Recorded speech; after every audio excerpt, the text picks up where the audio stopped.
计划早中昼汤圆的德维渔港二楼的餐厅哦，伫食饭的时间，天棚的轻钢架放弃，加载是无人着伤。早起哦，技师嘛去现场勘查，渔会讲会赶紧请人来修理，确定安全才会开始做生意哦。即马伫一楼的渔会市场是正常营运，无受到影响。 饭食到一半，天棚煞落落。代志发生地点就伫德惠渔港渔产品直销中心2楼餐厅。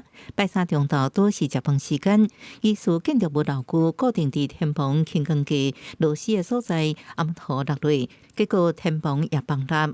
好佳在无造成任何人员的伤亡。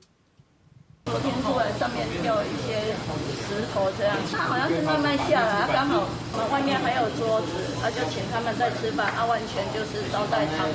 代志发生的时阵，店头马上进行人员疏散，天棚当时已经初步恢复。目前现场已完恢封锁线管制。17透早技术到现场勘查，建议放落去的所在结构补强。餐厅是休困2日。 若确定其他食饭的所在无安全记录，会部分先开放，按算下礼拜会进行工程修理。现场也只是不会因紧急找厂商来做一个修缮，并确认修缮完毕之后确认安全无虞，才会对外开放。